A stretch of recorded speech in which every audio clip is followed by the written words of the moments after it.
Obrigada também pelo convite, estou muito feliz de estar aqui e retomar uma discussão que hoje eu estou um pouco distante, né? O meu doutorado é de 2010 e ele foi resultado de uma discussão que eu fui participante durante o governo da Marta Suplicy na formulação dessa política para ocupar o centro, que chamava Morar no Centro, né? Morar no Centro. E nesse momento a gente teve muitos desafios, porque havia uma questão que era que edifícios serão adequados para o retrofit ou para a reabilitação. Essa era a grande questão, porque a gente recebia edifícios para viabilizar e a gente desconhecia, né, quais são as características desses edifícios, quais são mais adequados, quais são menos adequados, quais são mais viáveis. Foram todas perguntas que a gente vivenciou durante esse período da gestão da Marta Suplicy, que me fizeram pensar em fazer esse trabalho de doutorado. Que não vai. Aí ele está devagar, a gente clica, ele deu um tempinho. Você não consegue. Clica. O próximo lá em cima. Bom, então a primeira questão é, naquela época, em 2005, 2004, você percorria a área central de São Paulo e surpreendia a quantidade de edifícios abandonados, né? Então, como explicar isso? Por que esses edifícios estavam desse jeito? Então, e por outro lado, quando você analisava questões como densidade demográfica, você percebia que a cidade de São Paulo apresentava densidades baixas, densidades demográficas que não viabilizam investimentos em infraestrutura. Então, esse binário, baixa densidade, embora nós tenhamos uma cidade vertical, baixa densidade com subutilização dos edifícios existentes, era uma questão desafiadora. Então, por que não formular uma política urbana, uma política habitacional que vincule a ocupação desses edifícios e a famosa compactação da cidade, né?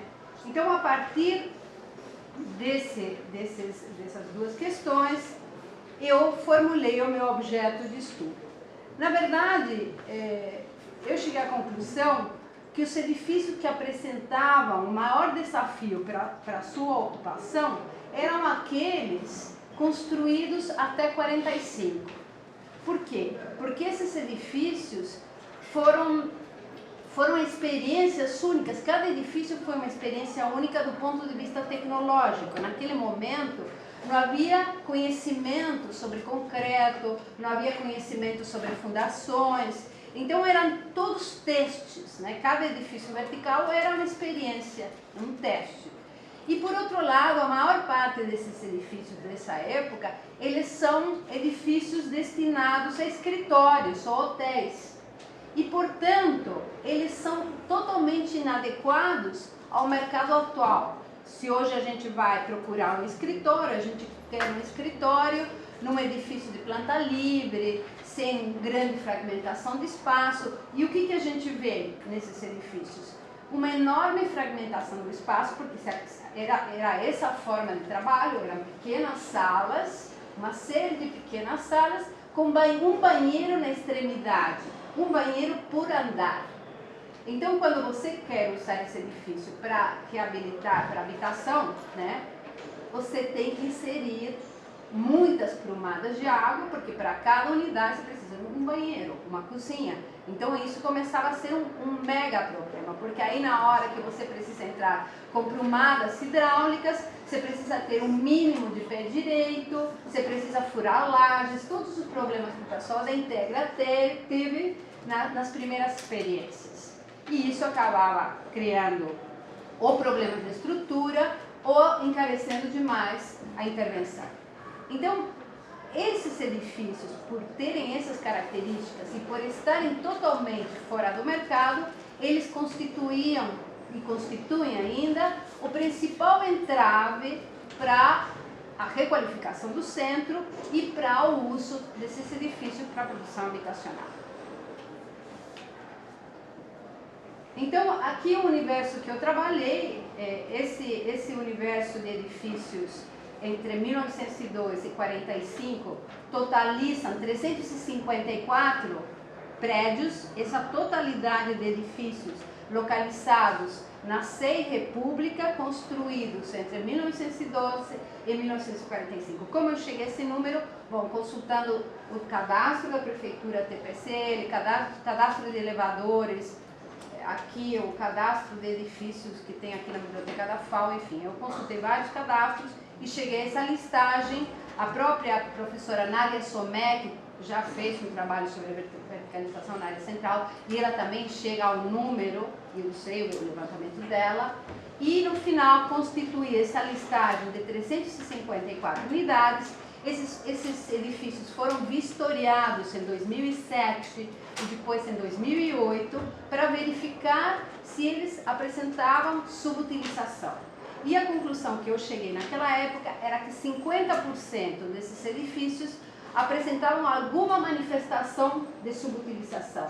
E desses 50%, 69% estavam totalmente desocupados. Ou seja, 20% do universo de estudo. Ou seja, 20% dos 354 estavam totalmente desocupados. E aí, né, aí eu comecei a fazer alguns números. Né? Esses edifícios constituíam um universo de aproximadamente 1,5 milhão de metros quadrados. 1,5 milhão de metros quadrados te permitem viabilizar em torno de 15 mil unidades habitacionais. Então, são números significativos. Se eu aplicar esses 20% para todos os edifícios altos construídos até 1950 na cidade de São Paulo, eu tenho uma ordem de grandeza do tamanho do mercado da reforma. Né? Então, só para a gente contextualizar essa questão.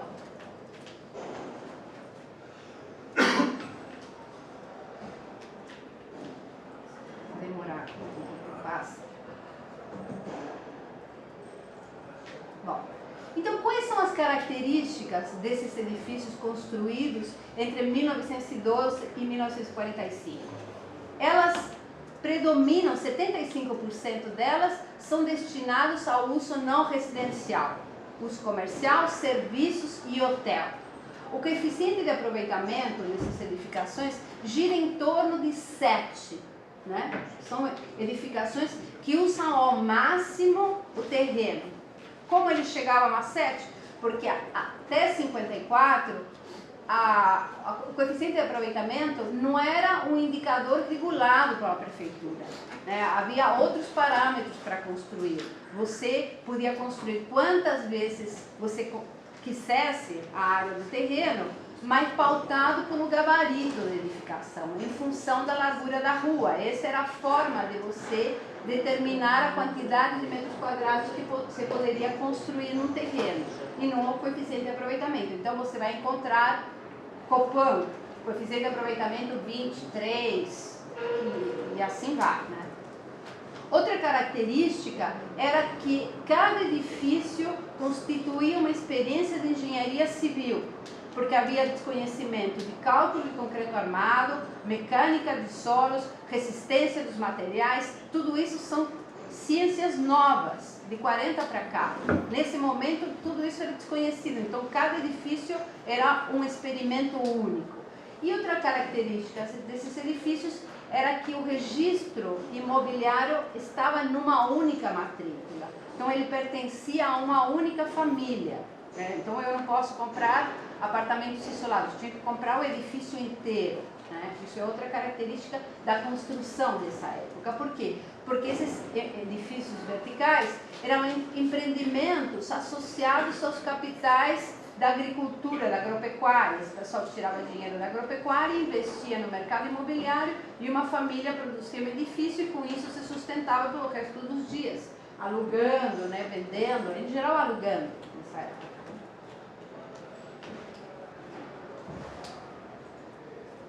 Aqui, essa tabela mostra algumas quadras fiscais da área SEI República e os coeficientes de aproveitamento que você encontra. Então veja, tem quadra, essa quadra aqui 43 coeficiente de aproveitamento.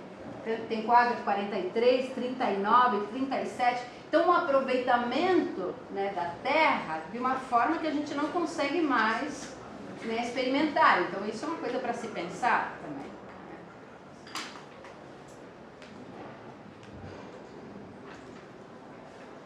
E esses edifícios, né, vinculados a todas as transformações da organização do espaço, era um conjunto de difícil comercialização, porque quando você enxerga, vejam qual é a cara desses edifícios. Essa é a cara por fora e as plantas. Essas eram as plantas dos edifícios dessa época. Uma série de salinhas com banheiros na ponta.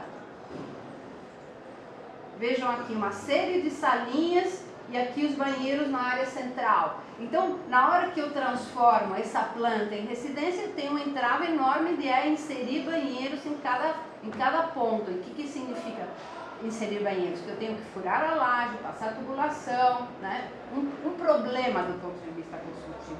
E esse é, naquela época, o maior entrave para a requalificação dos edifícios. Vejam aqui mais outro edifício, esse mais planta livre, também os banheiros na ponta. Esse aqui é aquele INSS da 9 de julho, que está super abandonado, já foi tentado várias. Está ocupado. Então vejam uma série de salinhas e os banheiros aqui junto aos elevadores. Mais centros e plantas. Então, como entrar, como promover uma política de reforma com edifícios com essas características? Essa foi a grande pergunta que norteou o meu doutorado, né?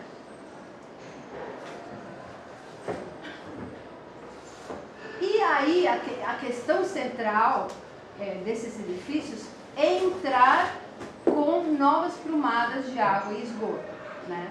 E aí, quando você vai tentar fazer isso, que é o que o mercado normalmente faz para construir uma plumada de água de esgoto, e abrir um shaft e atravessar isso através de um rebaixamento de forro, você começa a perceber que você não tem espaço direito suficiente para fazer essa operação. E aí, muitos edifícios são inviabilizados por isso. Então, haveria outras formas de fazer essa intervenção? Então, eu comecei a fazer pesquisas de normas técnicas e métodos construtivos lá fora e percebi que havia formas diferentes de construir com sobreposições da tubulação na parede, né, primeiro, sem ter que rebaixar forro. E também com pisos elevados que exigissem pouca diferença de nível, né? Então eu comecei a pesquisar isso internacionalmente, como era feito. Então, por exemplo, você tem esses pisos que você põe a tubulação junto a uns pisos de borracha, né? Onde você consegue, com uma pequena diferença de nível, fazer toda a distribuição da água e a retirada do esgoto. E também colocando pequenas bombinhas para conseguir fazer isso. Então, a partir dessa hipótese de que reformar edifícios não é construir, esse trabalho propõe a dissociação da obra de reforma em duas etapas estratégicas. Uma é entender o suporte, ou seja, entender essas estruturas, né? E outra é entender o recheio. Isso que o trabalho se propõe. Essa dissociação entre o suporte e o recheio não é uma invenção minha, é uma invenção dos holandeses nos anos 60. Habraken e companhia, eles pensaram essa questão da reforma dos edifícios dessa forma. Vamos tratar, por um lado, o suporte, as estruturas, e por outro lado recheios, ao ponto de propor uma dissociação de propriedade. Por exemplo, o suporte pode ser de propriedade do governo, do Estado, e o recheio de propriedade privada. Então eu alugo o suporte e o inquilino entra com o recheio que é propriedade dele. Por que isso? Porque os holandeses chegaram à conclusão que o suporte tem, né, uma vida útil totalmente diferente do recheio. O suporte pode durar 200, 300 anos e o recheio 20, 30 anos. Então, por que vincular esses dois aparatos se eles são dissociados do ponto de vida útil? Então, eles propõem, vamos trabalhar de formas totalmente diferentes. Olhar uma coisa, ter uma forma de abordagem para o suporte e outra forma de abordagem para o recheio. E isso que norteou o meu trabalho de doutorado. Eu tinha que entender primeiro quais serão as características dos suportes que existiam na cidade de São Paulo e criar um método de seleção que me permitisse rapidamente decidir quais eram os edifícios que tinham o suporte ou a estrutura mais adequada para a requalificação. E depois, no segundo momento, pensar nos recheios. Então, em toda essa estrutura de tubulações, né, de infraestrutura que eu preciso colocar para viabilizar uma habitação. Então, eu entrei com essa tese no meu trabalho. Então aqui vejam, essa diferença de vida útil, isso é um ponto central. Eu não posso ter uma política, a mesma política para o suporte e a mesma política para o recheio. Eu tenho que ter políticas diferentes, inclusive políticas de distribuição de propriedade, né? Então isso é uma das ideias que eu trago no meu doutorado. Então, para fazer isso, o que eu fiz? Eu fiz uma análise das políticas de regeneração urbana existentes no mundo a partir dessas visões teóricas. Eu não vou entrar no mérito aqui disso, se vocês tiverem interesse, tem minha tese no site da USP, tem um livro.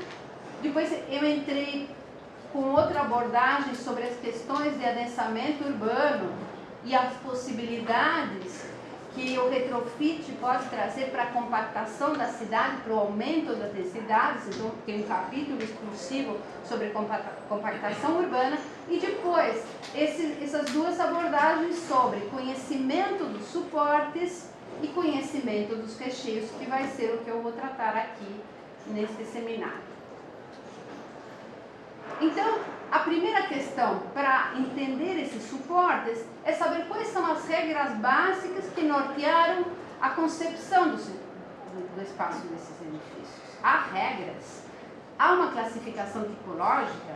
Se eu consigo fazer isso, eu consigo fazer também um zoneamento da planta que facilite e padronize o processo de reforma, né? Para não acontecer com que cada intervenção seja um desafio, uma coisa desconhecida, como é o que acontece de alguma forma hoje.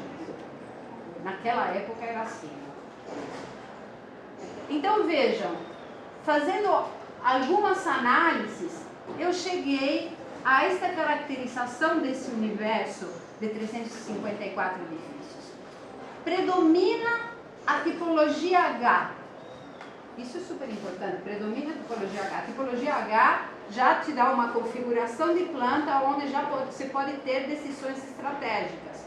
Aonde eu vou pôr os shafts, aonde eu vou iluminar os ambientes de permanência prolongada, aonde estão os ambientes que não precisam de iluminação e ventilação. Então eu já consigo ter, de alguma forma, intervenções padrão, que isso é um dos problemas do retrofit, né? Cada intervenção é um desafio novo. 35% são o que eu chamo de tipologias de esquina. São aquelas tipologias que bordeiam a esquina, que a gente vê muito na área central. 3% são T's, 14% são aquelas tipologias de borda com poço central, 5% são torres e outros. Então, eu tenho que me concentrar nesses dois universos, H e esquina, né? Essas duas tipologias. Se eu entender como essas tipologias estão organizadas, eu vou entender como se faz a reforma dos edifícios da área central mais antiga. Esse foi mais ou menos o meu raciocínio. Por outro lado, o que eu vejo? Que predominam lotes pequenos, vejam aqui, 50%, mais de 55% quase, são lotes com até 500 metros quadrados. São lotinhos. Então são pequenos empreendimentos. Estou falando dos edifícios até 45. E também, áreas construídas, olha, 54% mais 20%, dá 75%. Predominam os edifícios até 5.000 metros quadrados. São intervenções pequenas. Então isso tem uma característica, né, que eu preciso alertar o mercado para saber o que eles vão encontrar quando forem fazer essas reformas, né? Então, eu fiz, claro, a partir da análise desses 354 edifícios, eu consegui fazer essa classificação tipológica, de tamanho de lote e de área construída. Isso me facilitou chegar a alguns padrões.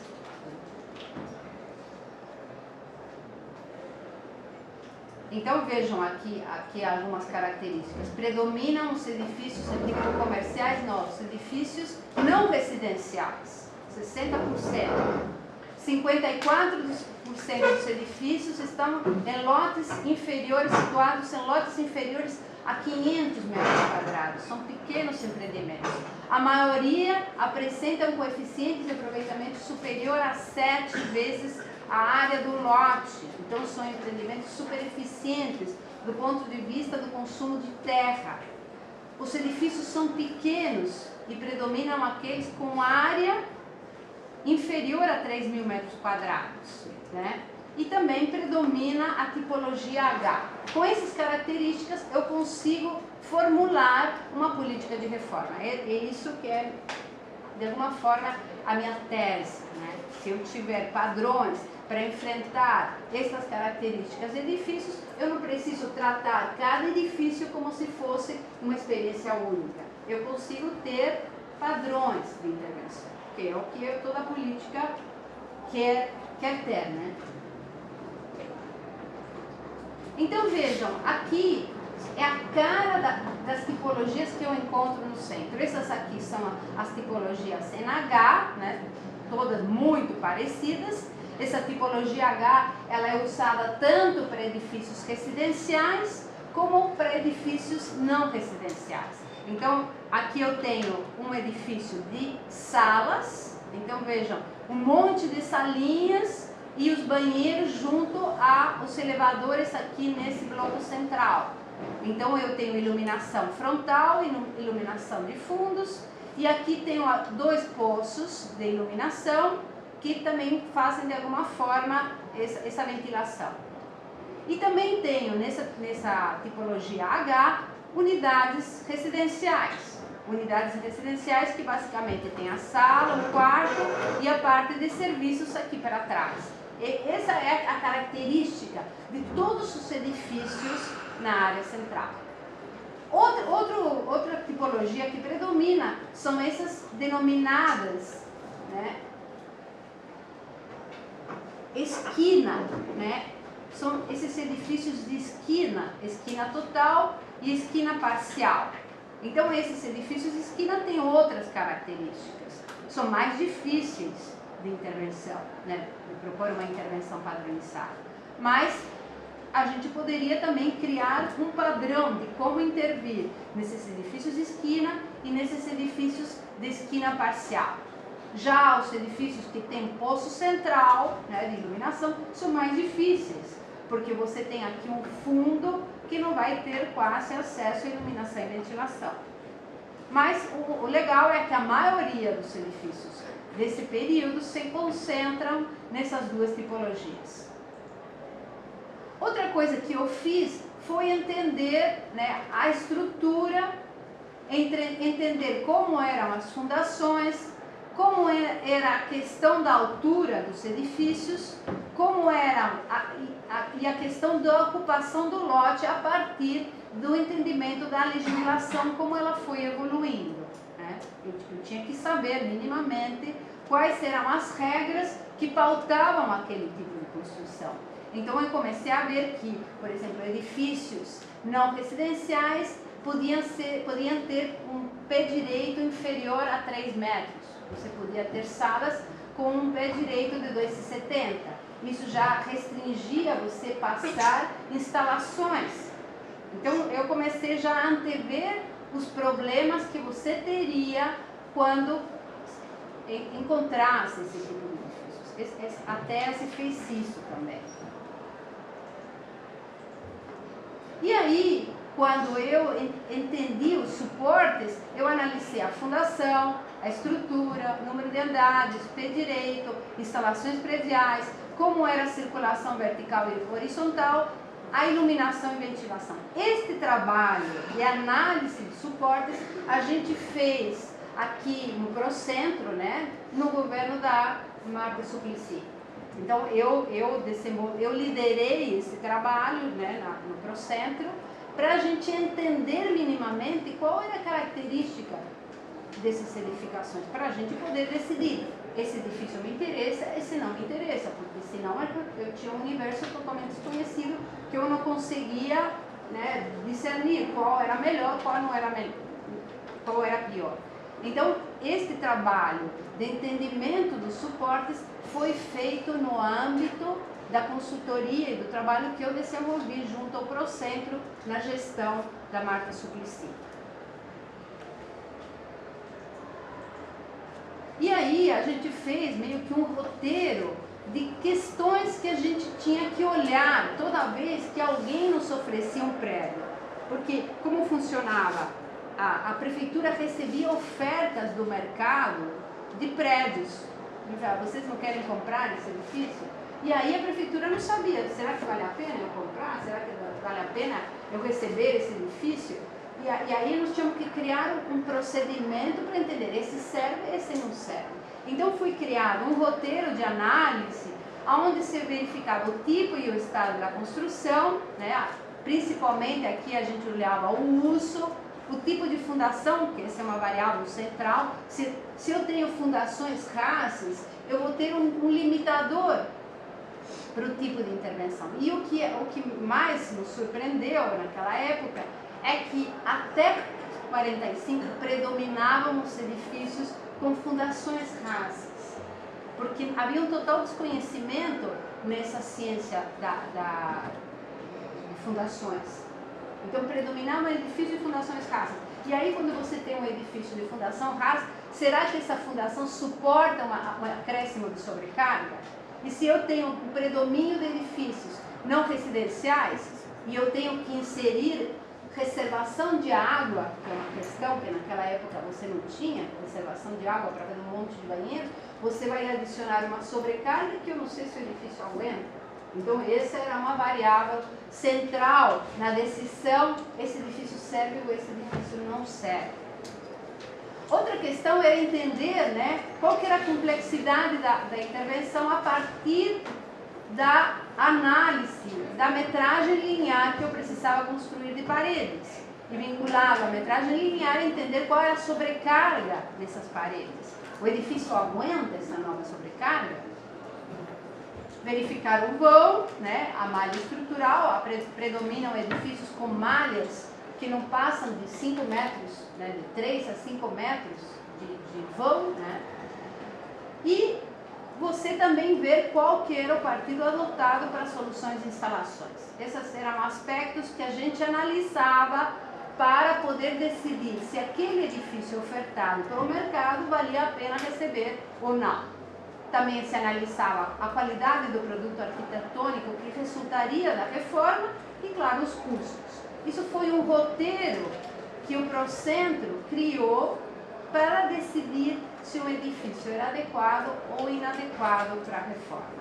Esse método eu documentei na minha tese no capítulo 12. Está documentado esse método para chegar, para deixar documentado, eu achei importante. E aqui se montavam essas matrizes, onde se atribuía um peso a cada item, e daí se decidia, este prédio é mais adequado, este é menos adequado, e aí a gente decidia, esse vale a pena comprar, esse não vale.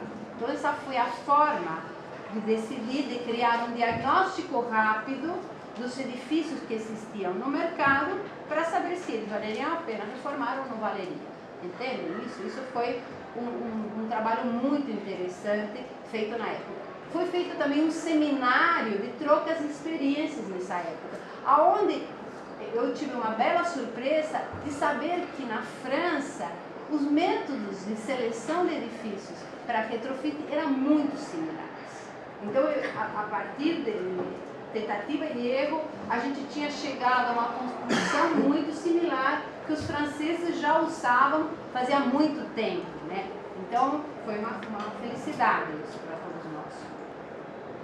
E aí, bom, aí a gente começou a analisar as características desses suportes, né? Qual eram os tamanhos dos vãos, como a gente conseguiria fazer intervenções padrão. E aí, bom, aí tem toda a classificação tipológica e análise tipológica, que agora eu não vou entrar no mérito, que foi feita com o método do Habraken, lá do holandês, né? Então, analisando as áreas que teriam iluminação natural para frente, as áreas de circulação e as áreas de iluminação para trás. Se isso se repete, eu consigo ter intervenções padrão. Essa foi mais ou menos a hipótese que foi lançada. Por outro lado, o que a gente viu? Que também do ponto de vista estrutural, havia uma repetição, as estruturas sempre eram similares a essas. Se eu conseguia padronizar e entender que todos os edifícios H tinham uma estrutura similar, eu de alguma forma, 30 segundos. Eu tenho ainda, acabou. Então, isso é uma coisa interessante. Se eu já consigo desenhar um tipo padrão para todos, eu posso também ter intervenções padrão. Bom. E aí foi. Esta é a cara dos edifícios, e o que a gente acabou concluindo, que aqui atrás havia padrões, sim, de ocupação, e que esta coisa tão divergente ocultava repetições, padrões, né? Enfim. Agora, o próximo ponto da minha apresentação seria entender a questão dos recheios, né? Então, os recheios. Como eu trataria toda a questão das instalações a partir da análise de como se faz isso em outros lugares do mundo. E aí vieram uma série de recomendações, que são essas aí, que eu acho que não vou entrar no mérito, porque senão não dá tempo para os meus colegas apresentarem. Mas se vocês tiverem interesse, aí vocês pegam a minha tese e entendem melhor essa questão dos recheios. Aqui é o processo de como seria a intervenção, né? Eu tenho um edifício com essas características, esse aqui é o Cambridge, né? Eu primeiro entendo a estrutura, decido aonde vai ser a área de distribuição das redes hidráulicas, né? Que esse é um grande ponto. A partir das redes, defino quantas distribuições internas eu vou ter em função das subdivisões em unidades que eu vou precisar. E pronto, e aí eu parto para o desenho da unidade. Mas essa questão da instalação hidráulica e elétrica seriam decisões estratégicas para poder fazer uma reforma padronizada. E algumas tecnologias que a gente encontra lá fora para facilitar essas intervenções dos recheios, do desenho dos recheios, coisa que a gente está muito longe, isso aqui não existe aqui no Brasil. Mas há uma oportunidade de criar um mercado para produzir esses recheios, né? Vejam isso aqui que interessante, uma parede hidráulica pronta, que você sobrepõe ao edifício existente. Pequenas tubulações, tanto de água como de esgoto, né? O triturador que eu estava falando antes, Isso aqui é o triturador que me permite você trabalhar com tubulações pequenas, né? Eu trituro parte do esgoto, né? E aí eu consigo circular isso como água. Bom, é isso, gente. Eu teria muitas mais coisas para falar, mas não tem tempo. Obrigada.